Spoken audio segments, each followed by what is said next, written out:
Hanya karena aku menolak poligami, suamiku berani menceraikanku dan mengancam membuatku kembali miskin. Tapi ia lupa, aku adalah otak di balik kekayaannya. Kini, di atas panggung sidang perceraian, aku akan membongkar semua rahasia gelapnya dan membuat ia jatuh lebih dalam dari yang ia duga. Namaku Tiara. Sebagian orang mungkin mengenalku sebagai istri dari Angga, seorang pengusaha sukses yang namanya kerap muncul di majalah bisnis. Tapi, bagi orang-orang terdekat, aku adalah otak di balik kesuksesan yang kami raih. Angga selalu pandai bicara, dia jago melobi dan membangun koneksi. Sementara aku adalah orang di balik layar yang memastikan setiap detail, setiap angka, dan setiap strategi berjalan dengan sempurna. Kami membangun segalanya dari nol. Dulu, Angga hanyalah seorang pemuda ambisius tanpa modal, sedangkan aku adalah seorang desainer grafis yang memulai bisnis kecil-kecilan. Aku masih ingat, kami sama-sama bekerja keras siang dan malam, tidur hanya beberapa jam, demi mewujudkan mimpi kami. Kami membangun bisnis dari sebuah garasi kecil hingga menjadi sebuah perusahaan besar yang mempekerjakan ratusan karyawan. Rumah mewah ini, mobil-mobil mahal di garasi, liburan ke luar negeri semua adalah buah dari kerja keras kami berdua. Setidaknya, itulah yang selalu aku yakini. Namun, beberapa bulan terakhir, aku merasakan ada yang berbeda dari Angga. Dia menjadi lebih dingin, lebih sering pulang larut, dan alasan-alasannya semakin tidak masuk akal. Ketika aku tanya, dia hanya menjawab dengan nada kesal. Kamu tidak akan mengerti, Tiara. Ini semua demi masa depan kita. Malam ini, semuanya mencapai puncaknya. Kami duduk berhadapan di ruang makan dengan meja besar, yang kini terasa begitu kosong. Angga melemparkan sebuah berkas di depanku. Matanya tidak menatapku, tapi fokus pada ponselnya yang terus bergetar. Tiara, aku mau bicara serius, katanya tanpa basa-basi. Aku sudah memikirkannya matang-matang. Aku mau menikah lagi. Melani akan menjadi istri keduaku. Duniaku runtuh. Namaku terucap dari mulutnya, tapi suaranya hampa. Seolah dia sedang menyampaikan daftar belanjaan, bukan sebuah keputusan yang akan menghancurkan hidup kami. Hatiku mencelos, rasanya seperti ribuan jarum menusuk-nusuk. Aku berusaha menahan air mata yang mendesak keluar. Angga, apa yang kamu bicarakan? Melani, siapa dia?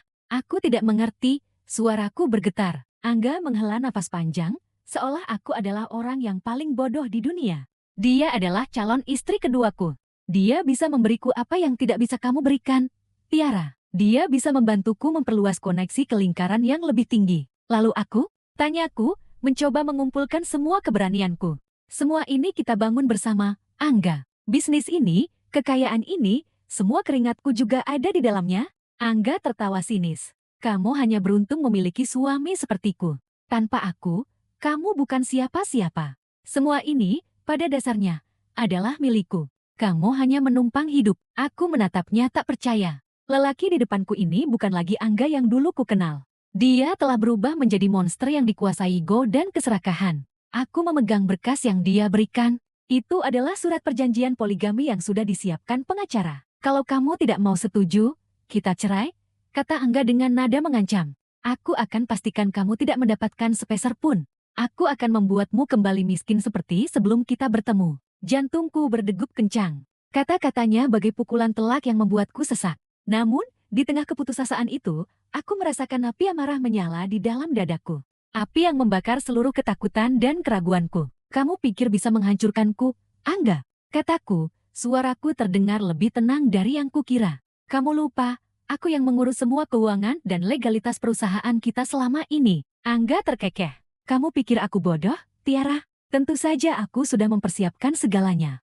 Angka-angka itu tidak berarti apa-apa. Sekarang, pilih. Terima Melani atau kehilangan semuanya. Aku mengambil napas dalam-dalam. Aku tidak akan membiarkan dia menginjak-injak harga diriku. Angga boleh saja mengira aku tidak berdaya. Tapi dia tidak tahu bahwa aku punya kartu as yang tidak pernah dia duga. Aku tidak akan menyetujui poligami ini. Jawabku, mantap. Dan aku tidak akan membiarkanmu mengambil apapun dari apa yang telah kita bangun. Angga menatapku dengan mata melotot, terkejut dengan keberanianku. Dia tidak menyangka aku akan melawannya. Malam itu, di tengah kegelapan yang mulai menyelimuti, aku tahu bahwa ini adalah awal dari sebuah pertempuran. Perang yang akan membuktikan siapa yang akan keluar sebagai pemenang, dan siapa yang akan merasakan pahitnya karma. Malam setelah ultimatum Angga, aku tidak bisa tidur. Otakku terus berputar, mencoba menyusun serpihan-serpihan teka-teki. Aku tahu aku tidak bisa hanya diam. Angga mungkin mengira aku akan menyerah, menangis, dan meratapi nasib. Dia tidak tahu, di balik wajahku yang terkejut, ada pikiran tajam yang sedang bekerja. Keesokan harinya, aku memulai penyelidikanku. Selama bertahun-tahun, akulah yang mengurus semua transaksi finansial perusahaan. Aku memiliki akses ke semua rekening bank dan laporan keuangan. Aku mulai memilah-milah, mencari hal yang aneh, dan segera aku menemukannya. Ada serangkaian transaksi dalam jumlah besar yang ditandai sebagai biaya operasional. Tapi tujuannya tidak jelas. Uang itu mengalir ke sebuah rekening atas nama perusahaan yang belum pernah kudengar. Kupu-kupu indah sentosa. Nama Melani terus terngiang di kepalaku. Kupu-kupu. Angga sering memanggil Melani dengan sebutan kupu-kupu kecilku saat dia tidak tahu aku mendengarkan. Jelas sekali, Angga telah menyembunyikan aset-aset perusahaan untuk membangun bisnis baru bersama wanita itu. Tujuannya adalah untuk membuatku tidak mendapatkan apapun saat perceraian terjadi. Senyum sinisnya kemarin malam kembali terbayang. Dia pikir dia sudah selangkah di depanku, tapi dia lupa bahwa aku ini ahli dalam membaca jejak, bahkan jejak yang berusaha disembunyikan. Aku menggali lebih dalam. Aku menyusup ke ruang kerja Angga saat dia pergi. Aku mencari-cari berkas, dokumen, apapun yang bisa memberiku petunjuk lebih banyak. Di balik rak buku, aku menemukan sebuah kotak tua yang terkunci. Angga tidak pernah mengizinkanku menyentuhnya. Dengan beberapa trik sederhana dan sedikit kesabaran, aku berhasil membukanya. Di dalamnya, ada beberapa foto Angga muda. Dia terlihat kurus, lusuh, dan jauh dari citra pengusaha sukses yang sekarang dia tunjukkan. Selain foto, ada sebuah buku harian lusuh dan beberapa dokumen lama. Salah satu dokumen itu adalah surat perjanjian hutang. Mataku membelalak saat membaca nama pemberi pinjaman, Surya Atmaja. Aku mengenal nama itu, Pak Surya. Beliau adalah seorang notaris yang dulu sering membantu ayahku mengurus dokumen properti. Setelah ayahku meninggal, aku dan Pak Surya sempat terputus komunikasi. Aku tahu dia memiliki koneksi dengan Angga, tapi aku tidak pernah tahu sedalam ini. Buku harian Angga membuatku semakin penasaran. Di salah satu halaman, tertulis sebuah pengakuan singkat, hutangku pada Pak Surya adalah beban terberat. Dia tahu rahasia itu. Rahasia tentang kecelakaan itu. Kecelakaan apa? Aku tahu ayahku meninggal karena kecelakaan mobil beberapa tahun lalu. Saat itu, Angga yang bersamaku di rumah sakit, menemaniku dengan sabar dan meyakinkanku bahwa tidak ada yang perlu dicemaskan dari laporan polisi. Dia selalu bilang, itu adalah kecelakaan murni. Tapi, melihat tulisan tangan Angga di buku harian ini, aku mulai meragukan segalanya. Semakin aku membaca, semakin banyak pertanyaan yang muncul. Angga tidak pernah memberitahuku bahwa dia punya hutang sebesar ini kepada Pak Surya. Dia juga tidak pernah menyebutkan nama Pak Surya dalam konteks apapun. Ada sesuatu yang busuk di sini, sesuatu yang lebih dalam dari sekadar perselingkuhan dan keinginan poligami. Aku merasa seperti seorang arkeolog yang baru saja menemukan petunjuk dari peradaban yang hilang. Aku memutuskan untuk menghubungi Pak Surya. Beliau adalah satu-satunya orang yang bisa menjelaskan misteri ini. Dengan hati-hati, aku mengirim pesan singkat kepadanya, berpura-pura ingin meminta nasihat tentang urusan properti. Aku tidak ingin Angga mencium gelagatku. Aku tahu perjalananku masih panjang. Angga mungkin punya uang dan kekuasaan, tapi aku punya sesuatu yang lebih berharga. Kebenaran. Dan aku akan menggali kebenaran itu sampai ke akar-akarnya, tidak peduli seberapa kotor dan menyakitkan. Aku tidak akan membiarkan Angga menghancurkanku. Dia tidak akan pernah bisa membuatku menjadi miskin lagi, karena ia tidak tahu bahwa ia sendiri yang akan kehilangan segalanya. Termasuk kebenaran yang selama ini dia kubur. Aku mendapat balasan dari Pak Surya. Dia membalas pesanku dengan ajakan bertemu di kantornya. Tentu saja, aku menyetujuinya. Aku tidak memberitahu Angga. Selama 2 minggu terakhir, kami hidup seperti dua orang asing di bawah satu atap. Angga sibuk dengan rencananya, dan aku sibuk dengan penyelidikanku. Dia bahkan sudah mulai pindah ke apartemen lain, mungkin bersama Melani, sambil menunggu proses cerai dimulai. Hari ini, dia mengirim pesan. Bukan lagi rayuan atau ancaman, melainkan sebuah pemberitahuan yang dingin dan singkat. Pengacara sudah mengajukan gugatan cerai. Kamu akan menerima suratnya segera. Siapkan dirimu, Tiara. Aku tersenyum miris. Dia pikir aku tidak siap. Dia tidak tahu bahwa aku sudah selangkah lebih maju. Aku menemui Pak Surya di kantornya yang penuh dengan berkas-berkas tua dan aroma kertas yang khas. Pak Surya menyambutku dengan tatapan khawatir. Tiara, saya sudah mendengar tentang gugatan Angga, katanya tanpa basa-basi. Dia menghubungi saya untuk menjadi saksi, tapi saya menolak. Hatiku terasa lega.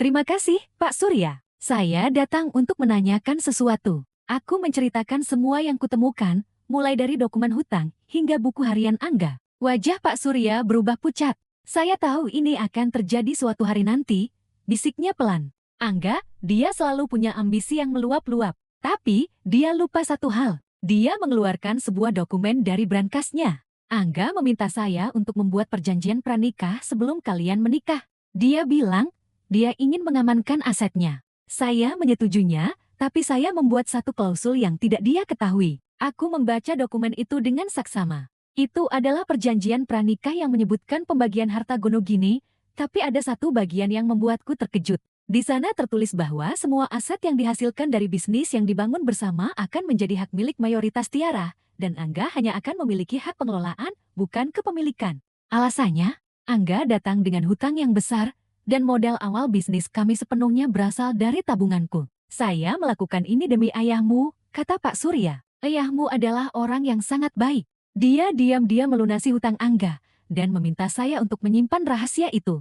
Dia ingin memastikan putrinya terlindungi jika terjadi sesuatu yang tidak diinginkan. Mataku berkaca-kaca. Ayahku memang selalu mengkhawatirkanku. Dia tahu Angga datang dari keluarga yang kurang berada dan khawatir dia hanya memanfaatkanku. Ternyata, Angga memang memanfaatkan kebaikan ayahku. Dia mengambil uang ayahku, dan sekarang dia mengklaim semuanya sebagai miliknya. Beberapa hari kemudian, hari sidang tiba. Angga datang dengan senyum angkuh, didampingi pengacaranya yang terlihat sangat percaya diri. Dia menyapaku dengan tatapan merendahkan, seolah dia sudah memenangkan segalanya bahkan sebelum dimulai. Bagaimana, Tiara? Sudah siap bangkrut? Bisiknya saat kami berpapasan. Aku tidak menjawab, hanya menatapnya dengan tatapan datar. Hakim memulai sidang, dan Angga memaparkan gugatannya. Dia menunjukkan bukti-bukti berupa dokumen-dokumen keuangan dan laporan yang sudah dia manipulasi. Dia mengklaim bahwa dia adalah satu-satunya pemilik bisnis. Dan aku hanya seorang ibu rumah tangga yang tidak berhak atas apapun. Saat giliranku, pengacaraku berdiri dan menyerahkan berkas yang disiapkan Pak Surya. Hakim membaca perjanjian pranikah itu dengan teliti. Wajahnya yang tadinya datar, kini menunjukkan raut terkejut. Bukti dari pihak tergugat menunjukkan adanya perjanjian pranikah yang memberikan hak kepemilikan mayoritas kepada Nona Tiara, kata hakim dengan suara lantang.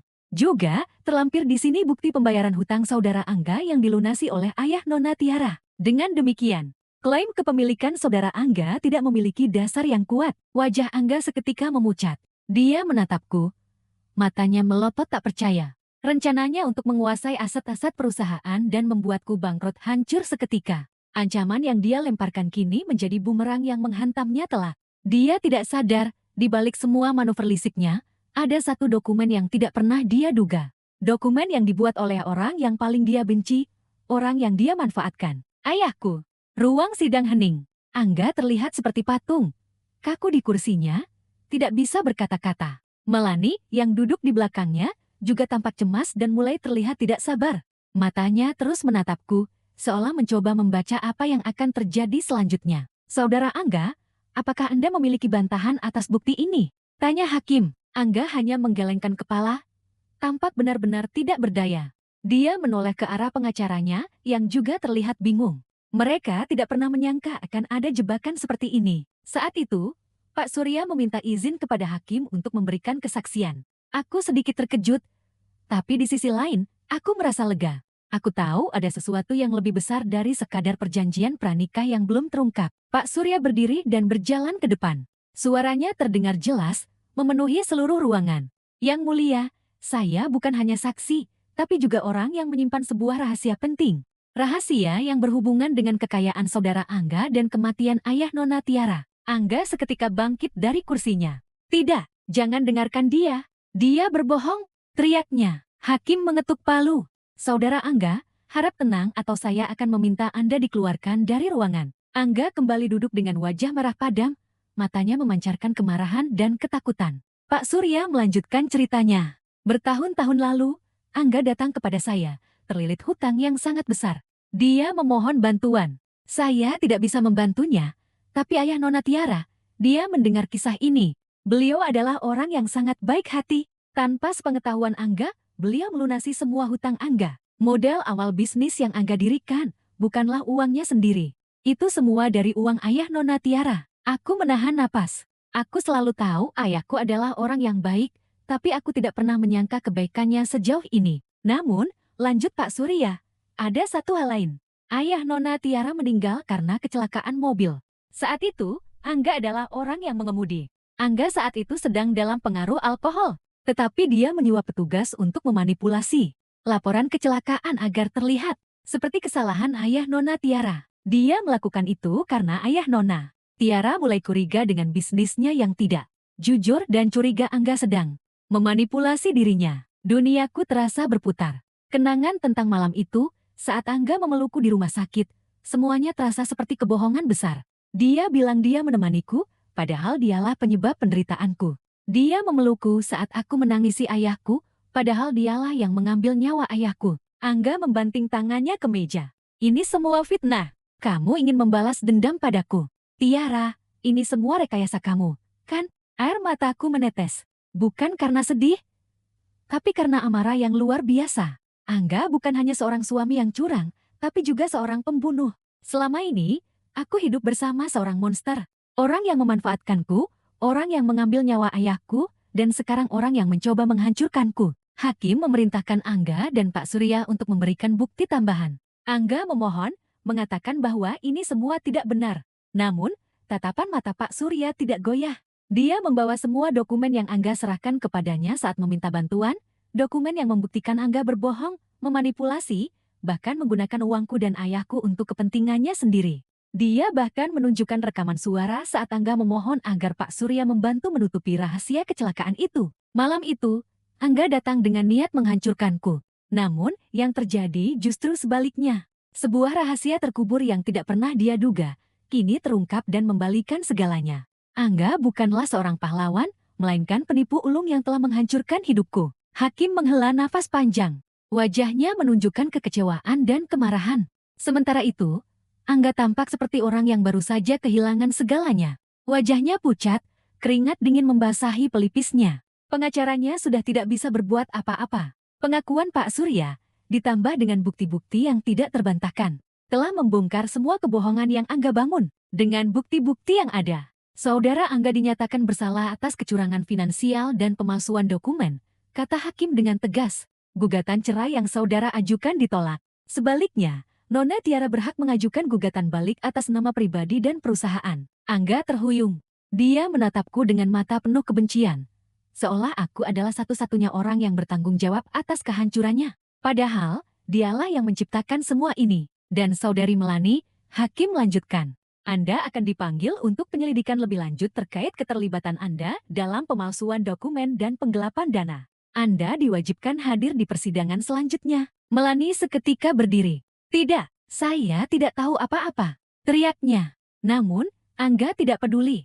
Dia hanya memikirkan dirinya sendiri. Dia mencoba bersembunyi di balik pengacaranya, sementara Melani mulai menyadari bahwa ia hanyalah pion dalam permainan Angga. Seluruh sidang itu terasa seperti mimpi buruk yang menjadi kenyataan. Namun, di tengah semua kekacauan itu, aku merasakan sebuah kelegaan yang luar biasa. Beban yang selama ini kutanggung akhirnya terangkat. Rahasia kematian ayahku, kebohongan di balik kekayaan Angga, semuanya akhirnya terungkap. Aku meninggalkan ruang sidang dengan perasaan campur aduk. Aku tidak merasakan kemenangan, melainkan sebuah duka yang mendalam.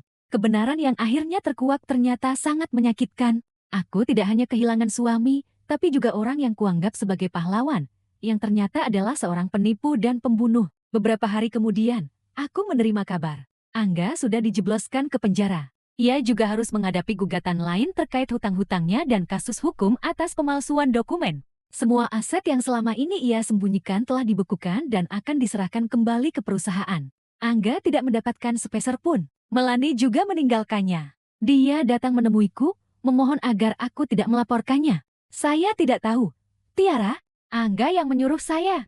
Dia bilang dia akan menikahi saya dan kami akan hidup bahagia, katanya sambil menangis. Aku menatapnya. Dia hanyalah korban lain dari kebohongan Angga. Aku tidak melaporkannya, tapi aku juga tidak memaafkannya. Dia tetap terlibat dalam kebohongan itu. Hidup Angga hancur, bukan karena aku yang membuatnya miskin, melainkan karena ia sendiri yang menghancurkan dirinya. Kekuasaan, kekayaan, dan harga diri yang selama ini ia agung-agungkan, kini tak berarti apa-apa. Ia kehilangan segalanya, termasuk satu-satunya orang yang benar-benar peduli padanya, aku. Hari-hari berlalu. Pengadilan mengabulkan gugatan balikku.